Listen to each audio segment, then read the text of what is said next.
If you can just pummel your hand inside, great. Against anyone that's good, they're going to be keeping their elbows tight. So keep this hand away, don't let them get underneath your legs. MMA, no gi, gi, it doesn't matter. When you shoot across into this position, which we call 3/4 mount, push, pull, shoot the knee across, flare the elbow, pummel your foot inside. Try to sweep me, it's a lot harder.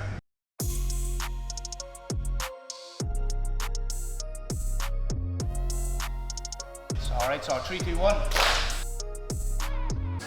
What happens is when you're doing like live training or sparring or rolling, if you only learn the pass, so if I'm only learning to pass from here, you know, it's going to be very hard when it's in a live situation, because here in real life it's not going to make it easy on me getting chest to chest or getting underhook. So if you just kind of have a bit of a live kind of movement, so you can see that he's looking for underhooks, he's trying to work from here, and he's going to be getting his attacks going.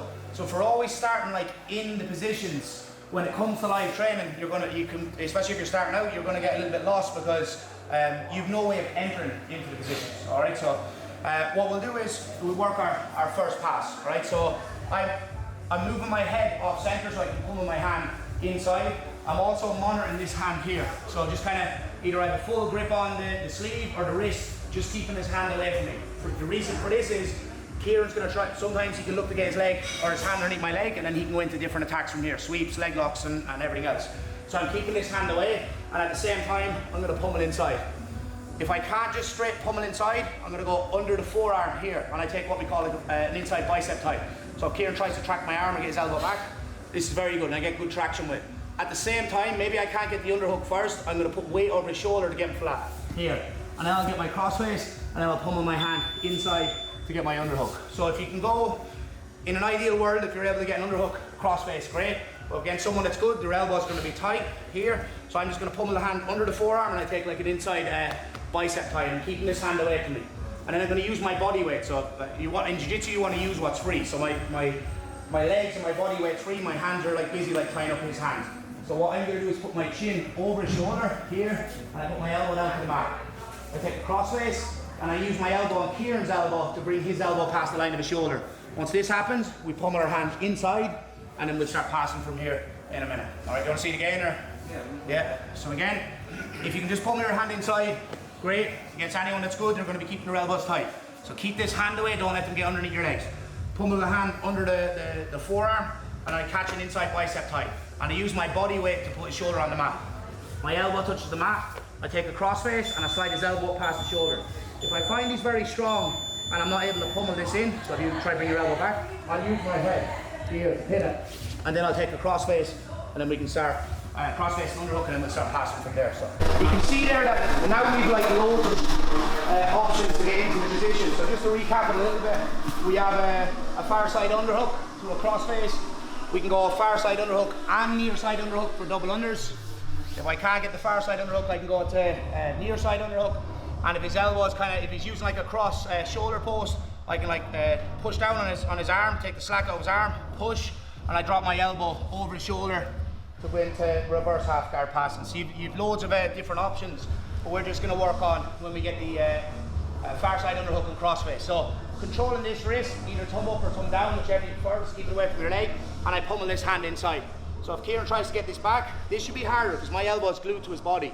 A big detail here actually, and Kieran just did it, is if I don't clamp my knee around his hips, so if my knee is loose, if Kieran can't get the underhook, he'll just hip away, and then he'll put feet on my hips, and then he'll go into different types of guards. Something that's maybe a little bit longer where he can start getting his attacks going. So that's really important. So when you're here, upper body we're trying to get crossface and underhook, we're trying to put weight on the shoulder, but we're trying to keep in mind the lower body as well. If I point my toes in towards each other and I clamp my knee around his hip, we call this like a knee pinch half guard. If Kieran tries to move away, like I'm connected to him. It's not impossible for him to move, but I'm trying to exaggerate it a little bit so you can see it. So again, so if Kieran tries to move, this is hard. And then I can get my crossface underhook, slide the elbow past the shoulder, head close to the bicep, punch an underhook, and then we're going to take a gable grip here.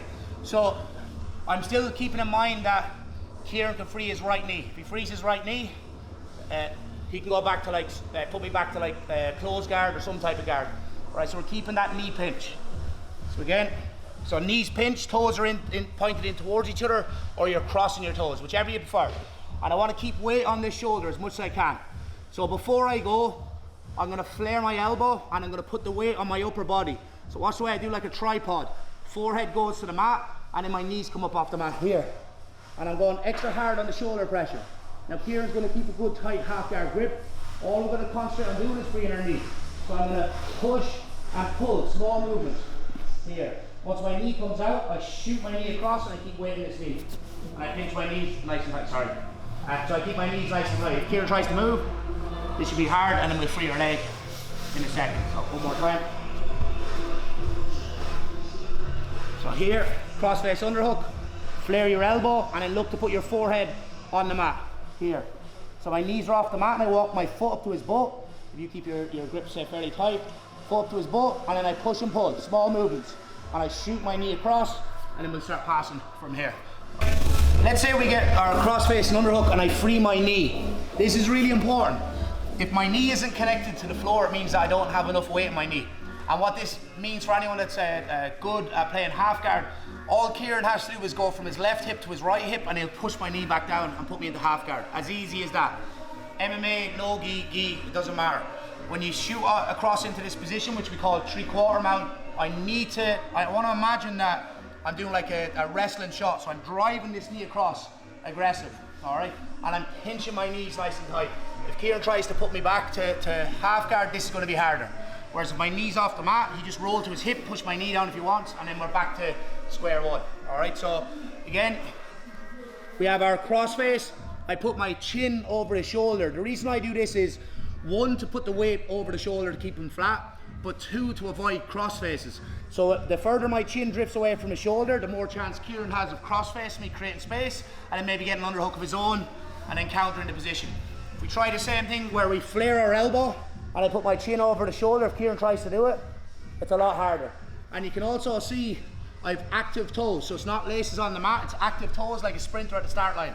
So I'm here. If Kieran tries to push into me, I can push off.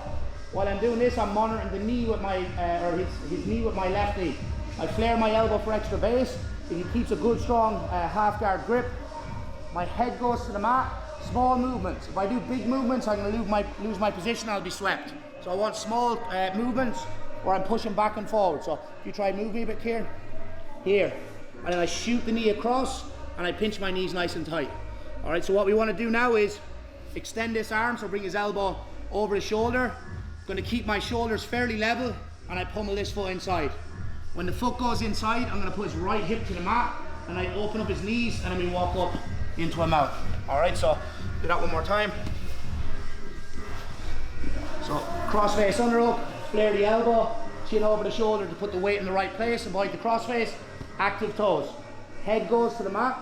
Before I free my knee, watch the way I walk my foot up to his butt. So I don't free my knee here, I walk my foot to his butt. Push, pull, shoot the knee across, flare the elbow, pummel your foot inside. Don't free your leg here, because if I free my leg here, my Kieran's hips are pointing in the right direction to sweep me. Here. So what I'm going to do is open up the grip when I put his hips on the floor. If he tries to sweep me, it's a lot harder. Last detail, bring the arm overhead and then walk your knee up to his armpit, one leg at a time. Alright, so that's our last technique. 3, 2, 1.